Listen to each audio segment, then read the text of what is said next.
concept called chiaroscuro. Yeah, If you want powerful high notes, you need strong chest voice. define finesse.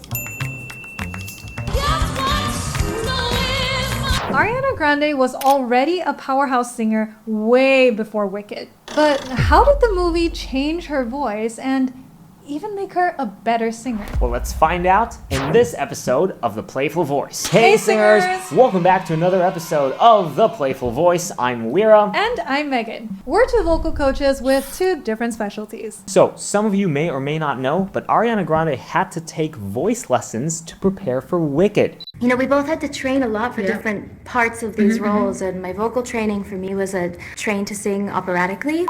Yes, even Ariana Grande had to take voice lessons. Not because she's not already a great singer, but because it's a different style, and different styles require different vocal demands. So in this video, we're gonna take a look at some of Ariana's performances before and after she took vocal lessons. We'll also take a look at how she changed her voice for Glinda, or Glinda. So, Megan, you prepared some clips for us. What are we gonna start with? All right, so we're gonna start with looking at Ariana Grande singing her song Into You, and we're looking at before and after Wicked. All right.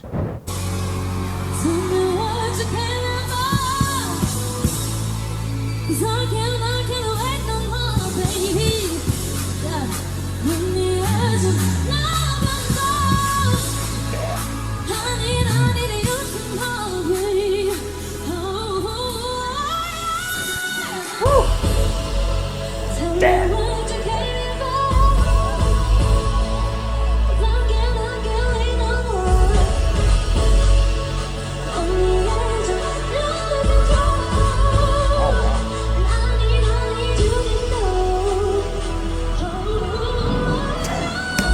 Oh wow. We'll probably have to break it down because some people may not hear it, but it is a massive improvement. You can definitely hear it.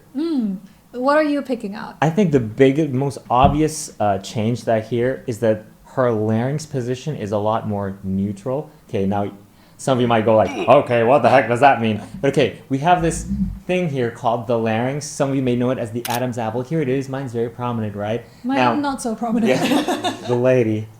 But the guys will have it like, you know, stick out. Now, in singing, when the larynx is higher, you notice that my voice is tighter. Look, right? Now when it's more neutral, you get a more balanced quality. Now, it doesn't mean the higher larynx is wrong, but you can hear that sometimes in her before, you can hear that the voice is just getting a little tight. Yeah, like very squeezy, right? Very squeezy. And actually, that makes it the signature Ariana sound anyway. It does. Like the Ariana belt, like here especially. Let's hear it.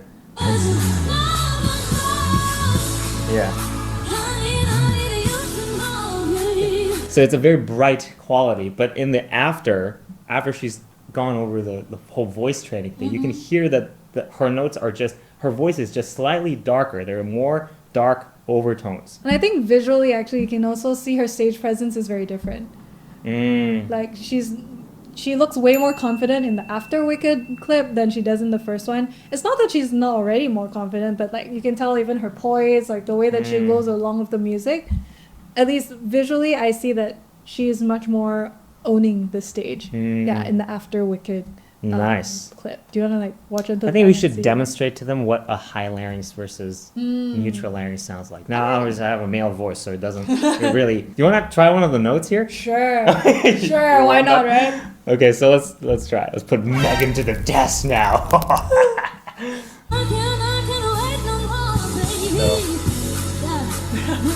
Oh wait, one more thing. The yeah. The yeah. Yeah, she dropped the yeah. The iconic yeah. That's her iconic sound. Yeah, yeah. Yeah.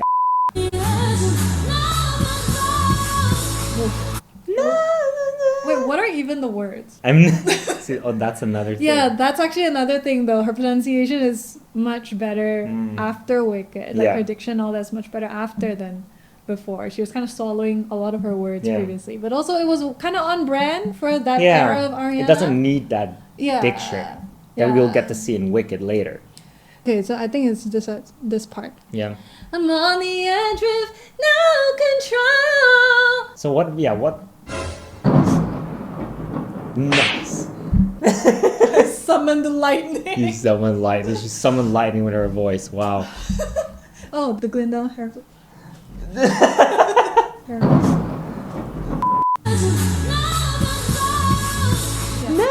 control. No control.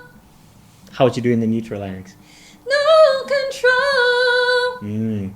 So, can you hear how different it is? One's brighter than the other, right? Yeah, and also like her mouth shape, you can also see that there's a slight difference. Yeah. One much sharper and one darker. Nice. Now, again, high larynx is not wrong. It's just, it's inherently tighter. So you do need more finesse to like manage it. Okay, how would you describe define finesse for so watching? you can try it. Okay, so try swallow and talk. Swallow. Okay, I'm talking in a swallow. So this is a high larynx. You can just feel how close everything is. Like your voice is just tight, right? So in order to control, you can't sing it that tight. Most people would go like, no control. So you need to have a lot of finesse to be able to keep a clean vocal fold compression. So not squeezed, but like normal, like but like in a high larynx. So a lot of the practices actually is to be like breathy in a high larynx. Because high larynx is like, high larynx. So what about being breathy in high larynx? Wow, And you actually get pop. amazing. You actually get pop. Right? Oh. You are my fire. Oh, please, please, please. There we to go. Prove I'm right. And if you want to get the belt, then you just add more. But not too much, but let the high larynx do the work. Please, please, please. Yeah. Don't prove I'm right. I went breathy there, but yeah. Yeah, that's okay. And now for here, you just... Let the high larynx do the work for you. Don't add more squeeze. I think that's the main thing that people... Yeah, people are like, no! Then that ends up hurting themselves. So just let the high larynx do the work. Right? But now, in her after...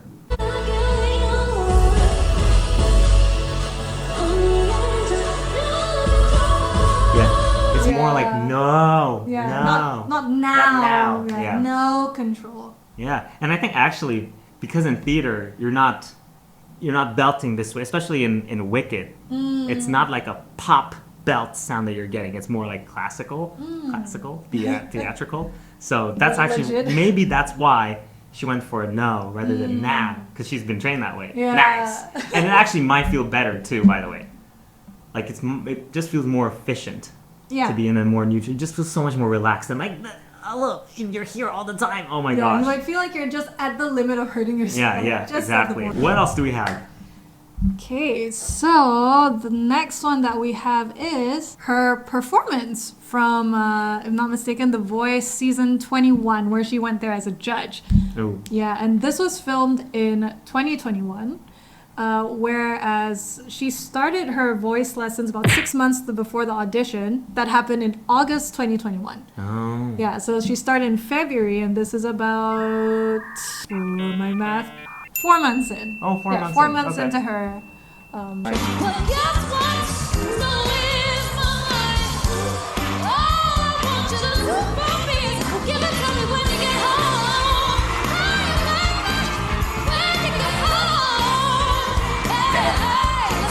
Girls gotta set up the pipes.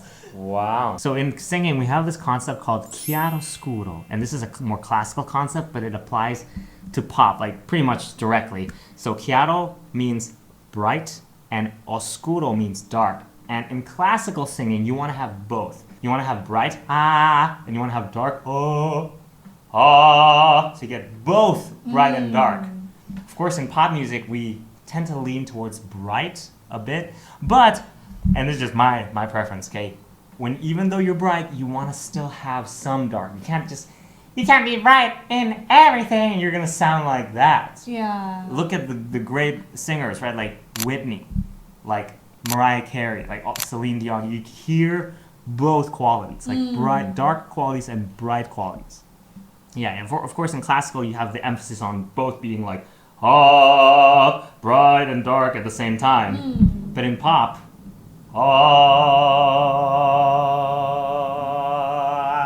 not too bright. Like you're playing around with that balance. And I think we'll look at this in Wicked, where she plays around with like, okay, now she's in theater, in Broadway, so she needs more balancing.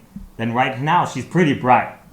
She's pretty dang bright. But she still keeps those. Yeah, now that her voice is open, I think my theory is during her training, she did a lot of work on like her fundamentals, her chest voice, letting the throat be more relaxed in a more open space. So the larynx being more neutral than it is like super high, like Ariana style belt. Now it's just more relaxed and you can hear more darkness. That's what I'm hearing. Might be wrong, but that's my theory. Well, I mean, her vocal coach did say that he needed to help her strengthen her higher notes. So I think we can really hear what's happening here. And I think to strengthen your high notes, you actually need to work on your low notes. What? Yes, that's true. Because high notes require what? Like, if you want powerful high notes, you need strong chest voice. How do you get strong chest voice? You got to work on your lower notes. A lot of the times when students come to my studio, they're like, I want to sing high notes. Okay, let's check your low notes. Like, we need to get it like, strong low notes first. And then the high notes will it will come better, like even better than before. Then working on just the high notes and not really, I think that's what the coach meant on her fundamentals. The breathing, chest voice. Yeah. Just working on, open vowels and all that stuff. So yeah, and we get to hear the results here. Like her higher notes have more open vowels, more of a relaxed throat position, not sacrificing some of the Ariana stuff that she gets to do here, like some of the belting stuff. But yeah, it's just a much more fuller sound because we get both qualities now. We get to hear some dark qualities in her voice, as opposed to previously, where she was just like almost just fully bright. Yeah. Nice. So for Wicked, we're gonna take a look at No One Mourns the Wicked, because we get to hear a lot of Ariana singing there. That's cool. So we've covered a lot of things in this video. And if you want to find out more about vocal performance and how to level up your voice, we have a free 30-minute workshop. So if you're interested in that, click on the link in the description below. And we'll see you there.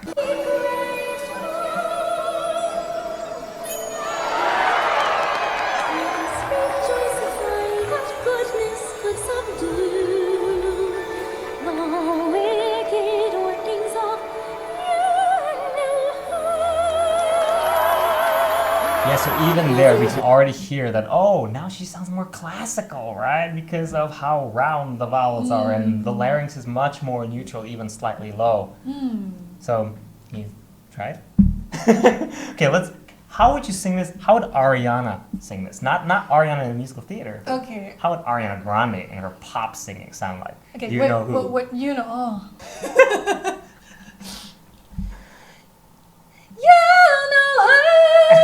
Something like that. She wouldn't sing she'd be something like that, and with the lower jaw, And put a or a baby afterwards.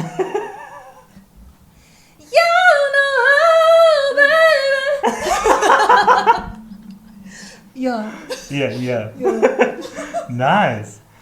And now it's a lot more classical. How do you make it more classical? Okay, you can definitely hear like the lower larynx. Yep, the rounder vowel. Ooh, it's a Yep, exactly. Nice. Nice to know that good will conquer evil. The truth we all believe on.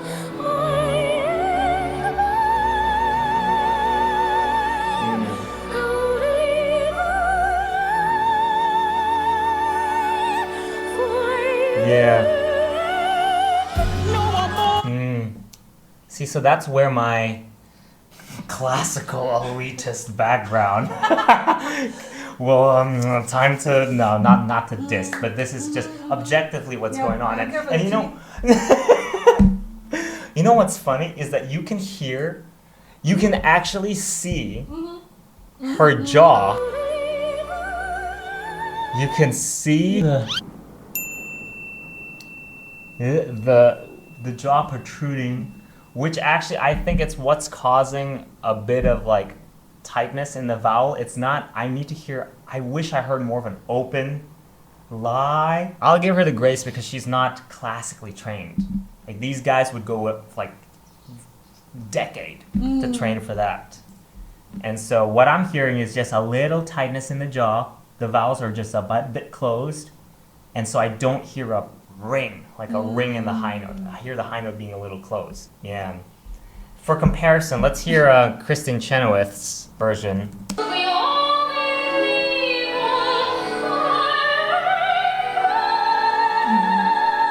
So can you hear the difference? That is just like, Ooh. and then go. Yeah. Yeah. Ariana's just like, oh. Yeah.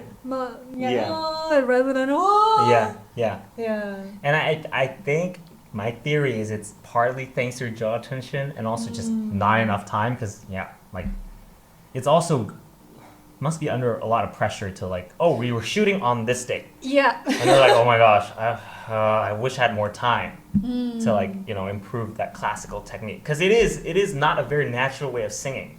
This way is not, it's not a very natural way of singing, right? And so you have to learn these openness. And and like she's going from such a different genre as well, Yeah. needing to like mentally and like just get her body used to, okay, we're switching to this. Yeah. And there's popular going on and like and there's filming the first and the second movie at the same Yeah. time. So they're like constantly So I have to switching. give her the benefit of the doubt and commend her for attempting all these different styles so quickly. Anyway, and she's a great impersonator. Oh yeah. Like you've probably seen like Ariana Grande impersonating Celine Dion. She's doing a really great job of impersonating all these great singers. Like Shakira as well. Yeah. But with classical, there is this sense of like, yes, it is an instrument that needs to be built over time, which is, I hear that. I hear that as someone, especially I've been classically trained, right? So it's like, oh, there is some tension in the voice. But, that's the thing with singers, right? It's really cool that, she's going out of her comfort zone and tackling something like this. Yeah. Because a lot of singers just stay in one zone and they never get to explore their voices in different colors. Yeah. And you'll be surprised how beneficial it is to sing completely different genres from what you're used to.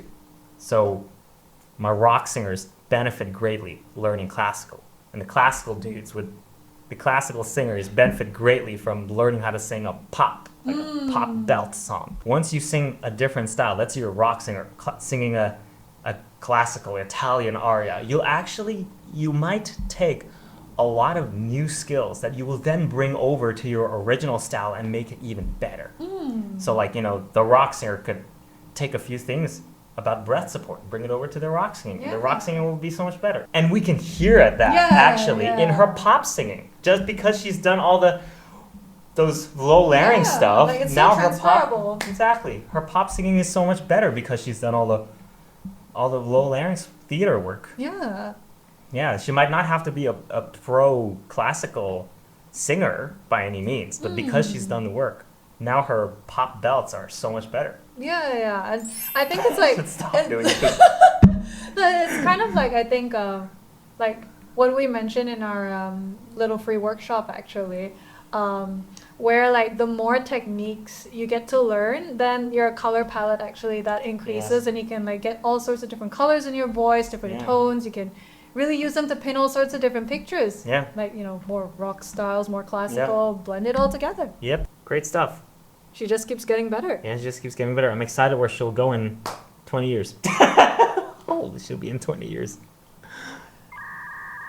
51. Oh my gosh, I really? think she's like 31 or Okay, something. maybe that's a bit too far, maybe like 5 years. What? So Are there you we still go. trapped in her 16-year-old era? Like, she's not on Victorious anymore. She just doesn't look like she aged, Okay, that's true. That's true Stayed too. like, yeah.